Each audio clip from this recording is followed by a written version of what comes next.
सही मायने में स्पीड और स्केल के रास्ते पर चल पड़ा है।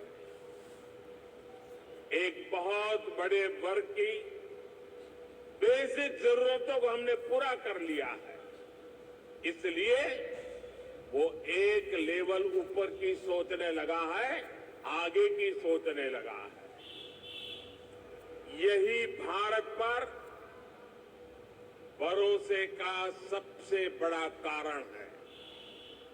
साथियों, कुछ दिन पहले भारत सरकार का जो बजट आया है, उसमें भी आपको यही कमिटमेंट साफ साफ दिखेगा। इंफ्रास्ट्रक्चर पर रिकॉर्ड खर्च आज सरकार कर रही है और हर वर्ष इसको हम बढ़ा रहे हैं। इसलिए आज आपके लिए इंफ्रास्ट्रक्चर में इन्वेस्टमेंट के नए मौके बन रहे हैं। आज आपके लिए हेल्थ, एजुकेशन, सोशल इंफ्रास्ट्रक्चर में इन्वेस्टमेंट के भी अनेक अवसर हैं। ग्रीन ग्रोथ के जिस रास्ते पर भारत चल पड़ा है, उसमें तो मैं आपको विशेष रूप से आमंत्रित करता हूं। इस वर्ष के बजट में 35,000 करोड़ रुपए तो हमने सिर्फ एनर्जी ट्रांजिशन के लिए रखे हैं।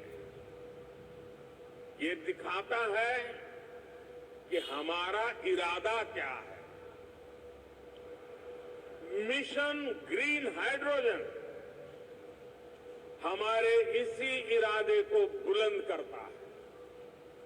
इस बजट में इससे जुड़ा पूरा इकोसिस्टम विकसित करने के लिए अनेक कदम उठाए गए हैं।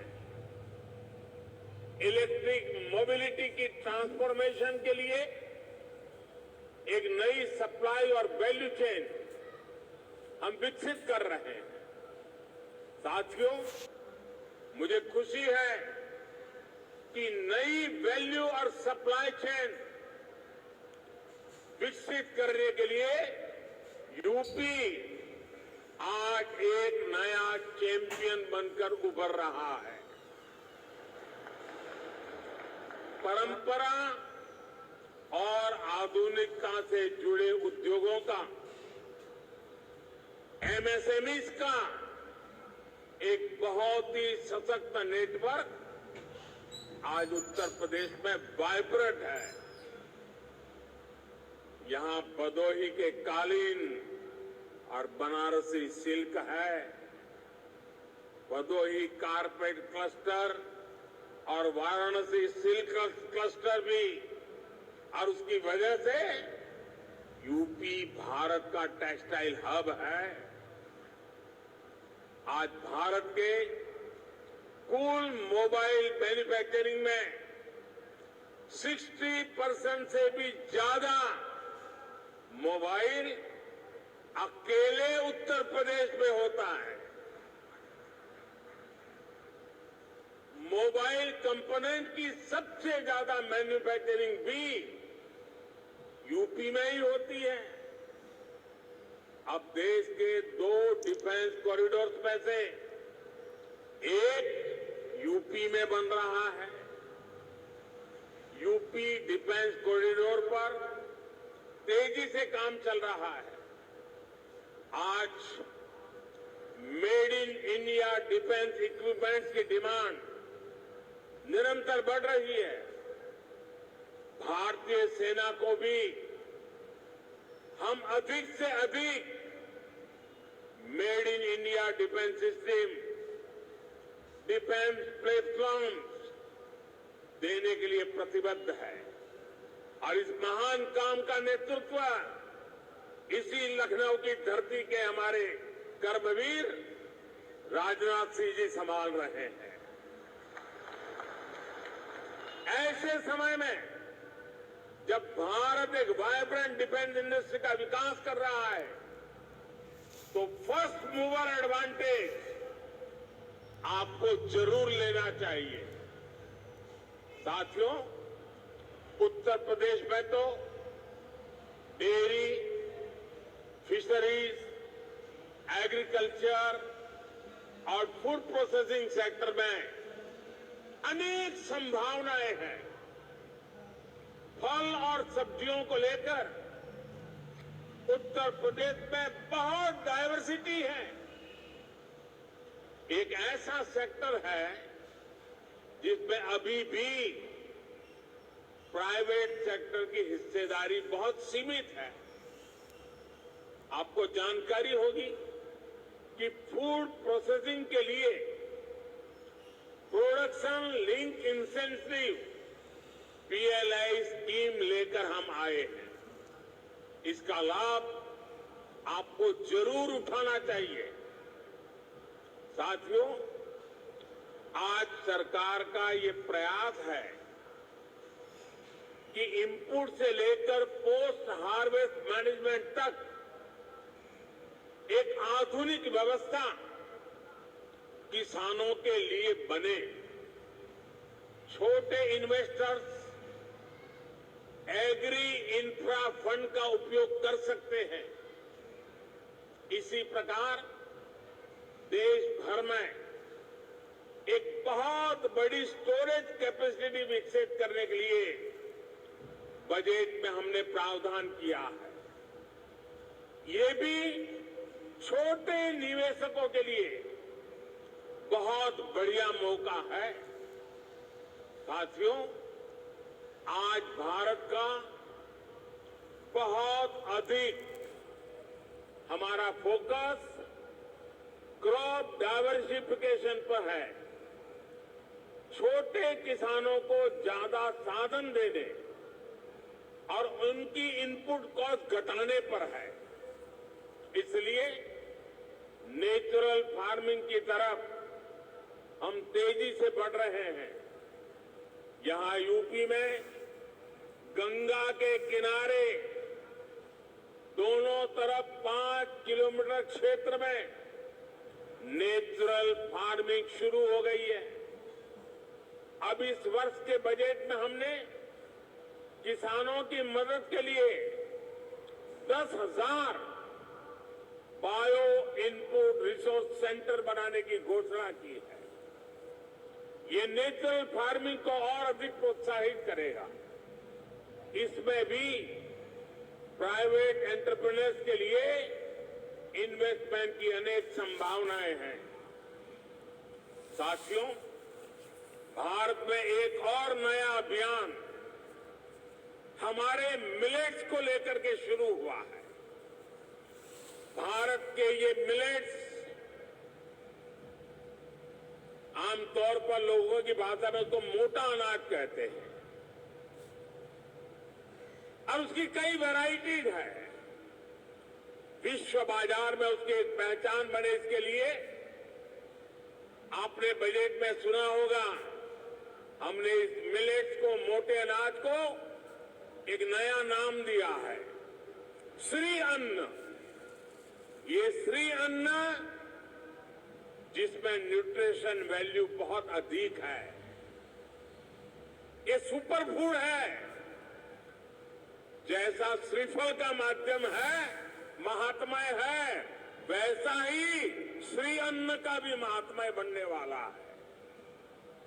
हमारे ये प्रयास है कि भारत का श्री अन्न ग्लोबल न्यूट्रिशन सिक्योरिटी को एड्रेस करे। दुनिया इस वर्ष को इंटरनेशनल ईयर ऑफ मिलेट के रूप में भी मना रही है। इसलिए एक तरफ हम किसानों को श्री अन्न के उत्पादन के लिए मोटिवेट कर रहे हैं, वहीं दूसरी तरफ इसके लिए ग्लोबल मार्केट का भी विस्तार कर रहे हैं। फूड प्रोसेसिंग सेक्टर से जुड़े साथी रेडी टू ईट और रेडी टू कुक श्री अन्न के प्रोडक्ट्स में संभावनाएं तलाश सकते हैं और मानव जात की बड़ी सेवा भी कर सकते हैं। साथियों, उत्तर प्रदेश में एक और विषय में बहुत प्रशंसनीय काम हुआ है। ये काम एजुकेशन और स्किल डेवलपमेंट से जुड़ा है। महायोगी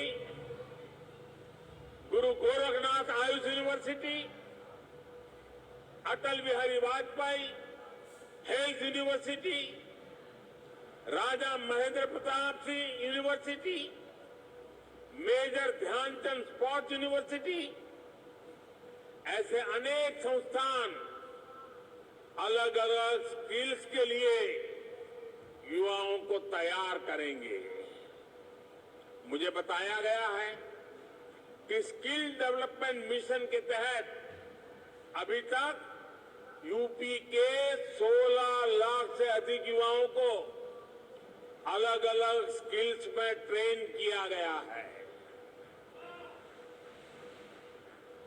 यूपी सरकार ने पीजीआई लखनऊ, आईआईटी कानपुर में आर्टिफिशियल इंटेलिजेंस से जुड़े कोर्सेज भी शुरू किए हैं। और मैं जब अभी आ रहा था तो शिक्षा का जिनकी जिम्मे होती है, हमारी गवर्नर साहिबान चांसलर के रूप में वो काम देखती हैं, उन्होंने मुझे बताया कि उत्तर प्रदेश के लिए बड़े गर्व की बात है कि नेक एक्रेडिटेशन में इस बार उत्तर प्रदेश की 4 यूनिवर्सिटीज ने हिंदुस्तान को अपना लोहा मनवा दिया है।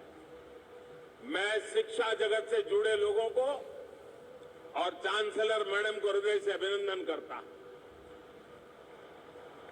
देश के स्टार्टअप रिवॉल्यूशन में भी यूपी की भूमिका लगातार बढ़ रही है।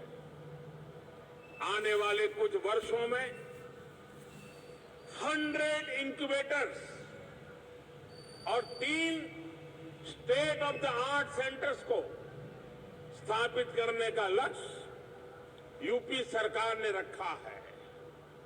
यानी यहां आने वाले इन्वेस्टर्स को टैलेंटेड और स्किल युवाओं का एक बहुत बड़ा पुल भी मिलने जा रहा है। साथियों, एक तरफ डबल इंजन सरकार का इरादा और दूसरी तरफ संभावनाओं से भरा उत्तर प्रदेश, इससे बेहतर पार्टनरशिप हो ही नहीं सकती। ये जो समय है इसको हमें गंवाना नहीं चाहिए। भारत की समृद्धि में दुनिया की समृद्धि निहित है। भारत के उज्जवल भविष्य में दुनिया के उज्जवल भविष्य की गारंटी पड़ी है। समृद्धि की इस यात्रा में आप सबकी भागीदारी बहुत ही महत्वपूर्ण है।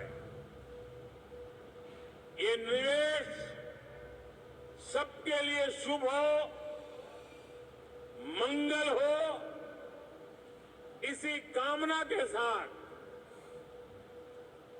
इन्वेस्टमेंट के लिए आगे आए हुए देश और दुनिया के सभी इन्वेस्टर्स को मैं अनेक अनेक शुभकामनाएं देता हूं और उत्तर प्रदेश के एमपी के नाते मैं आपको भरोसा देता हूं कि उत्तर प्रदेश की आज की सरकार, उत्तर प्रदेश की आज की ब्यूरोक्रेसी